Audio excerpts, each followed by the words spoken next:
So at the beginning of the decade, the backlash to hostile takeovers seems like it's gaining steam. And there becomes like a 3-part attempt to regulate executive pay. First part is disclose it. Second part of the fight becomes a plank in Clinton's economic plan, which is the idea of taxing excessive executive compensation. Clinton wins the election, saying that anything over $1 million is going to be taxed. The business community has lots of feelings about this, and so do Clinton's economic advisors. Pretty much everybody but Labor, his Secretary of Labor, are like, hey, don't do it this way. Clinton, as a New Democrat, his thing is like, okay, everyone agrees that just paying, a flat salary of $100 million to an executive or whatever, that's no good, because you could suck at your job and still get your salary.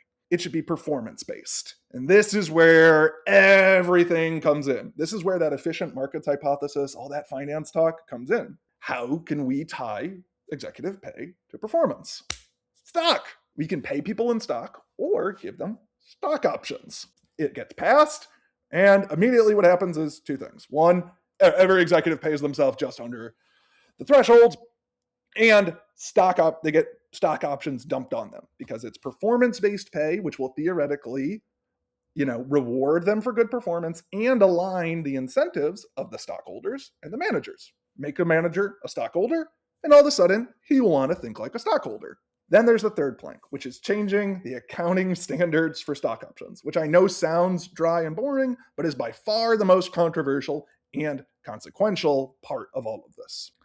Thanks to lots of quirks in American accounting standards and law, those stock options do not have to be expensed on a company's balance sheet. Instead, you can deduct them as a compensation expense. This costs nothing, and you can give your executives almost infinite money. Infinite upside, 0 downside.